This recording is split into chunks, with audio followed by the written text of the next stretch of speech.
শ্ৰী মাধৱদেৱ মহাপুৰুষে প্ৰতিষ্ঠা কৰা এই ঢেকীয়াখোৱা বৰনামঘৰৰ সমূহ ভকত বৈষ্ণৱ আজি পুৱা বেলাতে একত্ৰিত হৈ গুৰুজনাই জ্বলাই থৈ যোৱা অক্ষয় বন্তিত আমি মিঠাতেল দিয়াই পেলাই নামঘৰীয়াৰ হতুৱাই এটা আশীৰ্বাদ লৈছোঁ। আশীৰ্বাদ আমি এইকাৰণেই ল'ব লগা হৈছে, বৰ্তমান আমাৰ দেশত যিখিনি অশান্তি চলিছে সেই অশান্তিখিনি আমাৰ দেশৰ পৰা অতি সোনকালে নাইকিয়া হ'ব লাগে।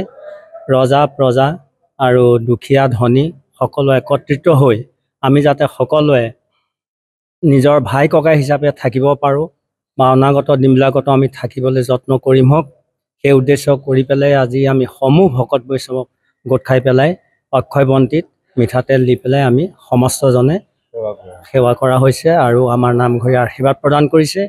আমাৰ দেশৰ যিখিনি অসুয়া অশান্তি চলি আছে সেইখিনি যাতে খুব সোনকালে নাইকিয়া হয়, সকলোৱে সুখে শান্তিৰে বসবাস কৰি আমি যাতে থাকিব পাৰোঁ, সেই উদ্দেশ্য কৰি পেলাই আজি এই মহান কৰ্মভাগ আমি কৰা হৈছে সমূহ ৰাইজ গোট খাই।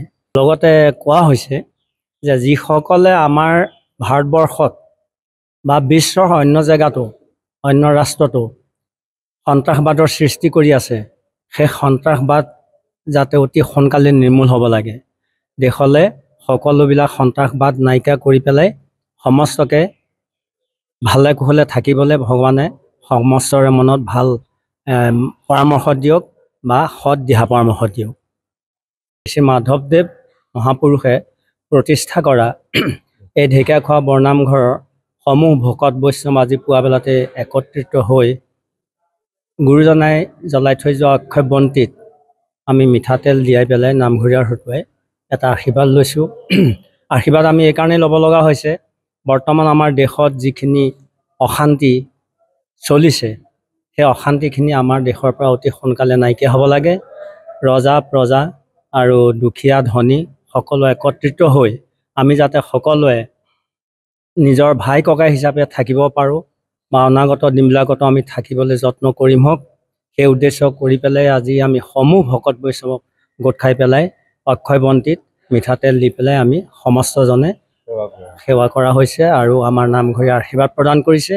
আমাৰ দেশৰ যিখিনি অসুয়া অশান্তি চলি আছে সেইখিনি যাতে খুব সোনকালে নাইকিয়া হয়, সকলোৱে সুখে শান্তিৰে বসবাস কৰি আমি যাতে থাকিব পাৰোঁ, সেই উদ্দেশ্য কৰি পেলাই আজি এই মহান কৰ্মভাগ আমি কৰা হৈছে সমূহ ৰাইজ গোট খাই। লগতে কোৱা হৈছে যে যিসকলে আমাৰ ভাৰতবৰ্ষত বা বিশ্বৰ অন্য জেগাতো অন্য ৰাষ্ট্ৰতো সন্ত্ৰাসবাদৰ সৃষ্টি কৰি আছে, সেই সন্ত্ৰাসবাদ যাতে অতি সোনকালে নিৰ্মূল হ'ব লাগে।